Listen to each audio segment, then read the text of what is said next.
And here to discuss this most recent indictment further is Boyd Matheson, Republican strategist and host of Inside Sources on KSL. Boyd, thank you for your time today. So what in this 98-page indictment stands out most to you? Well, I think it's just kind of the perpetuation of the activity of the president, the former president, in the post-election days in terms of what could be tweaked or changed. I think a lot of that is going to play out. I don't think there's anything really surprising. I don't think there's anything new in any of those pages that people didn't really know or suspect beforehand. The number of people is a large number. I think that's a little bit surprising. But most of this is going to come down to obviously laying out the evidence, laying out the case. The district attorney clearly believes she has everything pretty ironclad and buttoned up. It'll be very interesting to see what the former president lays out in terms of evidence he says he has that he'll lay out on Monday. Absolutely, and we will be watching. As you know, the former president's facing several legal cases at the moment. Do you think, though, that this is his most feared indictment yet? And if so, why? Well, I think this is the one that he does fear because this is one that can't be pardoned by a president of the United States, either himself if he were to run and win, or if it was someone else on the Republican side who might be inclined to do that. This is not one that falls into that category. So this one does have the highest risk, I think, in terms of the former president.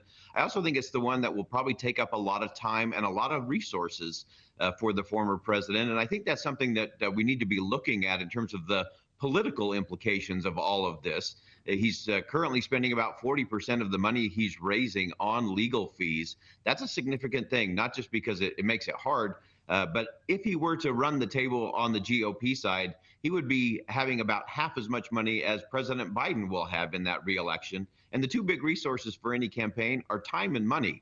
And the former president, again, if he were to run the table on the GOP side, would be really facing a big challenge in terms of money with mounting legal expenses and time with 4 different cases going on over the course of that election year. That's a tough thing to do to be able to actually campaign. Yeah, this is gobbling up a lot of those resources. So do you think this could serve, though, as one of the greatest tests of his political hold? As you know, he is far and away the front runner in polls across the country. Yeah, I think this will be an interesting test, and it will be a test, I think, less so on the national polling. And it's very important to keep that perspective, that to win the GOP nomination, it's not about a national poll. It's winning delegates in Iowa, New Hampshire, South Carolina, Nevada, and so on. And so that's where I think the hold will become more interesting to watch. National polls, I think he's going to have that base of somewhere between 25 to 32%. That see him as the victim in all of this, and I don't think that's really going to move. The test will be with those who are likely to show up and vote in those early states, if they will start to move, if we start to see a little crack in the foundation there in terms of that support. And of course, looking at it broadly in terms of the national race moving into the general election, I think that's the real test is would you have enough in the middle, that movable middle of the country that are essential to actually win the presidency.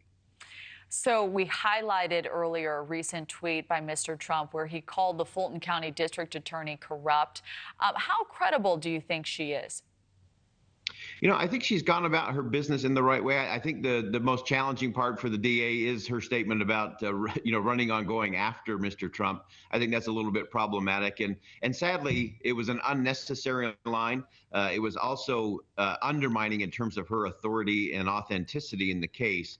And that's something that we all should be concerned about, regardless of blue or red or Democrat or Republican, because we've undermined our confidence in the institutions of government.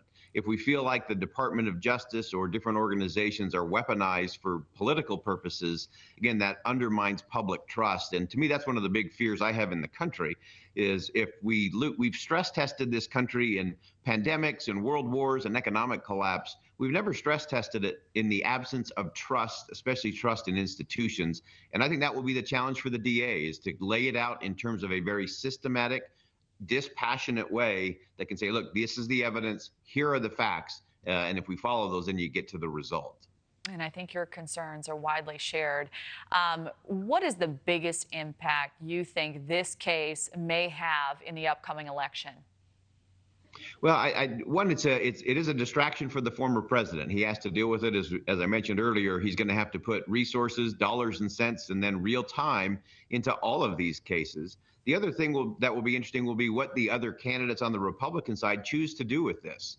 I think many of them are hoping that the debate coming up in a couple of weeks in Milwaukee will be an opportunity to not talk about the former president, but to talk about the principles of the country and the policies that will actually lead to the right results for the American people.